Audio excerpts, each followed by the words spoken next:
بننے کے لیے کتنا علم ضروری ہے، نماز کی امامت کے لیے کتنا علم درکار ہے۔ مجاہد صاحب انڈیا سے، سب سے پہلے تو تجوید ضرورت کی حد تک، ہا اور ہا میں امام فرق کرتا ہو، سین اور صاد میں فرق کرتا ہو، تو یہ فرق، اتنی تجوید کا علم ضروری ہے۔ نمبر 2، امام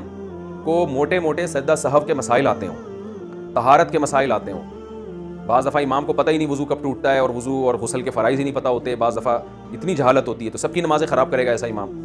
تو وضو اور طہارت کے موٹے موٹے مسائل آتے ہیں، وہ کپڑا کیسے پاک کیا جاتا ہے، کتنی ناپاکی معاف ہے، کتنی ناپاکی قابل معافی نہیں ہے، تو یہ موٹے موٹے مسائل طہارت کے، اور پھر سجدہ سہو کے موٹے موٹے مسائل، کون سی غلطی سے سجدہ سہو ہوتا ہے، کون سی سے نہیں ہوتا۔ بعض دفعہ امام کو پتہ ہی نہیں ہوتا، ایسی کتابیں الحمدللہ مل رہی ہیں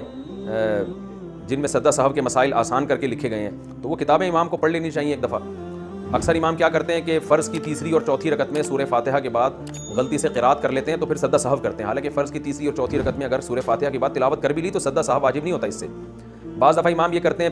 کہ تیسری رکعت کے بعد کھڑے ہونا تھا، بیٹھ گئے، لوگوں نے سبحان اللہ کہا تو امام فوراً کھڑا ہو گیا اور آخر میں سجدہ سہو کیا اس نے، حالانکہ اتنی جلدی تھوڑی دیر بیٹھنے سے سجدہ سہو واجب نہیں ہوتا، تحیات کی ایک معتدل مقدار پڑھنے سے سجدہ سہو واجب ہوتا ہے۔ تو اس طرح کی غلطیاں ائمہ کر رہے ہوتے ہیں، چونکہ سجدہ سہو کے مسائل معلوم نہیں ہوتے تو وہ پڑھ لینے چاہیے۔ بہشتی زیور جامع الرشید نے جو چھاپی ہے، تسہیل بہشتی زیور کے نام سے، اس میں بہت آسان کر دیا، تو وہ سجدہ سہو کے مسائل ائمہ کو چاہیے وہ دیکھ لیا کریں وہاں سے، تو ایسے موٹے موٹے مسائل کا امام کے لیے سیکھنا لازم ہے۔